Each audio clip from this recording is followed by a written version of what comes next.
I am live. I continue reading A Lot to Remember. This is largely a travel journey by Joan Marshall Grant. It was published in 1962. She passed away in 1989, and she retells her journey through this part of France. This book was dedicated to Charles and Denys for A Lot to Remember, she wrote in the dedication. Chapter 11, Books of the Black Art. A few days later, a thunderstorm which had broken higher up the Dordogne Valley and cut off the electricity supply arrived at Oitois at 3 o'clock in the afternoon.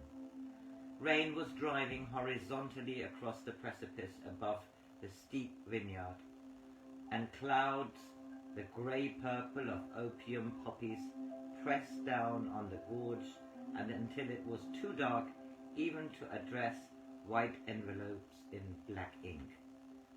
So I left Charles determinedly touch-typing and wandered disconsolately downstairs to the veranda, where I found Jacques, who I saw had also been trying to work, for a pot of congealing glue stood on the flagstones beside a Louis XV chair. It is not light enough to see what I'm doing, and anyway, there is less and less money to be made from antiques, he said gloomily. If only you had come here 5 years ago, it would not be necessary to restore furniture, for we could have made a fortune from the treasure. But I thought the treasure your family buried here before the revolution had never been found. Nor has it been, and you have not been able even to suggest where we should search. He sounded as though I were a child who had snubbed the grown-ups by refusing to join in a game of hunt the thimble. Then how could I have helped if I had come here earlier? My mother assures me that you know how to deal with phantoms. Therefore, you would have been able to decontaminate certain valuable objects to which is attached a curse. It depends on the curse, I said wearily. There are objects even in museums which I would not dream of meddling. But books? Surely you would not be afraid of 6 superb 13th century books. What kind of books? The black art, and the man who wrote them seems to have been a most competent magician. Only too appropriately, his remark was followed by a tremendous thunderclap and a gust which sent the curtain of crab creeper swaying like an arras in a draughty banqueting hall.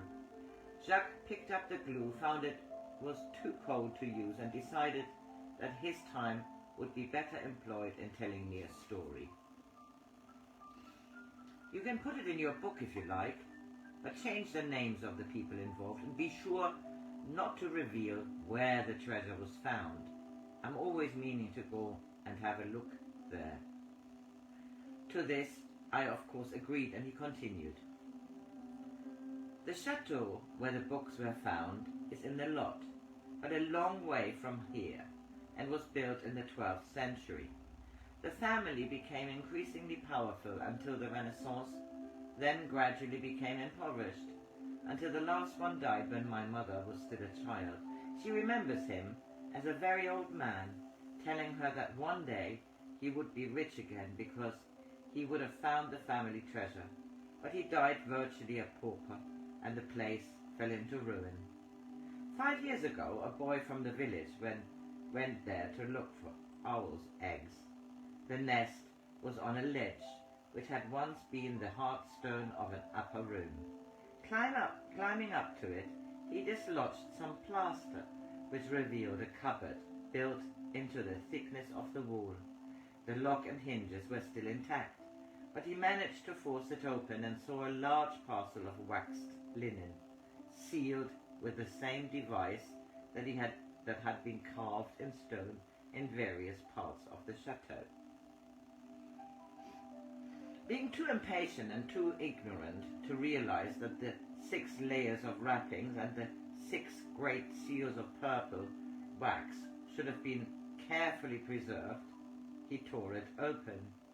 He expected the treasure to consist of gold and jewels, and so was keenly disappointed only to find 6 large and very heavy books.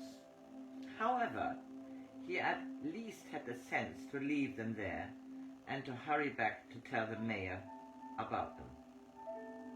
The mayor, although having no conception of their actual value, realized that the books were very old and so might fetch a good price for the benefit of the commune. So he wrote to a friend whom you could call Denys, who was by profession an archivist. Denys was not particularly interested, for he thought they would be either monuments or household account books, of which he had already too many in the departmental archives. But being a conscientious man, he drove to the mayor house on the following Sunday. After luncheon, Denys did not allow the mayor to accompany him to the chateau, perhaps because he thought his host doubted his ability to find the cupboard unaided. Denys was abnormally sensitive about having to wear such thick-lensed eyeglasses. Thunder was in the air, but he reached the chateau before the rain began, although it started to fall heavily as he was mounting the staircase. The floors of stone of the rooms into which he peered showed signs of rot, and he was relieved to find that the floor tiles of the one he sought appeared perfectly sound. It was a small room, and ivy had grown across the window, but he could see the cupboard, and by standing on tiptoe, soon had the first book safely in his hands. A glance at it was enough to make his heart pound with excitement. Undoubtedly it belonged to the Middle Ages, and his hands trembled as he turned the pages, for he was looking at authentic records of the black art. He was too absorbed to notice certain ominous creaks and rumblings, or if he heard them, he thought them no more than echoes from the thunderstorm. As he stretched up to reach the second book, would it too be bound not in vellum but in human skin? With a great crash, the floor gave way beneath him. He fell, but not far, for he found himself wedged between 2 joists which supported him under the armpits. He tried to struggle free, but when he moved, so did the joists, and when the dust cleared, he saw that his supports had been gnawed by rats and were tilting dangerously on the edge of their sockets. He decided that when he had got his breath back, he would let himself fall into the lower room, for it would not be too far, as below him there must be a convenient pile of rubble. By craning his neck, he could just get his glasses close enough to his hands to wipe them with his finger, and saw that he was suspended above the castle well, a sheer drop of 80 feet into black water.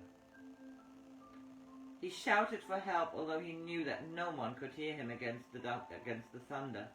But he went on shouting, and then his nerve broke and he had to listen to himself scream.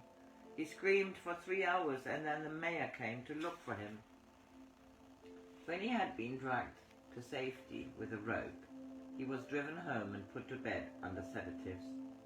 He must have babbled about the books for the mayor, no doubt believing that running water is a barrier against witchcraft, locked them in a deserted cottage on the far side of the river. In a few days, Denys recovered, but decided that instead of going alone to fetch the books, he would take with him an acquaintance from Sulac. A sensible choice of companion, for I knew him well enough. He had a morbid interest in black magic. Although he had a morbid interest in black magic, Denys had a new car and was a most cautious driver, But when, after collecting the key of the cottage from the mayor, they were going down the steep hill to the river, the brakes suddenly failed. The car hit the parapet of the bridge, overturned, and flung them into the water. Desmos suffered only minor damage, but my poor friend broke his right arm and both his legs. In spite of his dreadful injuries, he was so obsessed with the books that Desmos willingly agreed to leave them in the cottage until he was sufficiently recovered for them to examine them together. He went to see him in hospital and offered to fetch the books so that he could enjoy them during his convalescence, but he rather brusquely refused my offer, saying that he preferred to wait until he could go himself, and that I would hear in due course whether he wished me to negotiate their sale. I fear he even grudged sharing them with Desmos, for when he came out of hospital, the archivist had just gone to Antibes for a fortnight's holiday, and yet the very next day he wrote to the mayor instructing him to send the books by train to Selig. When the station master telephoned to say the parcel had arrived, he, being still able only to hobble with crutches, sent his daughter to fetch it. Within half an hour she was at the station and hurried to the guard's office. But where was the parcel? 3 clerks swore that a few moments earlier they had seen it on a shelf under the counter. The station master made most exhaustive inquiries. One can well imagine the frenzied searching, the shouts, the accusations and denials, but nowhere was the parcel to be found. At last the poor girl returned home, by now in tears, distraught at the prospect of having to break such dreadful news to her father. But she did not have to tell him the books were lost. For when she entered the library, although he was sitting in the chair as she had left him, he was stone dead. The moment I heard the news, that same evening in fact, I wrote to Desnu, telling him to cut short his holiday and return to carry out an intensive search for the missing parcel. Being a bureaucrat himself, I thought he might have some hope of getting action. The moment he received my letter, he telegraphed to say he was catching the next night train. But he did not catch it. On the way back from the telegraph office, he went for a last bathe in the sea, and he drowned in 3 feet of water. That was the end of chapter 11.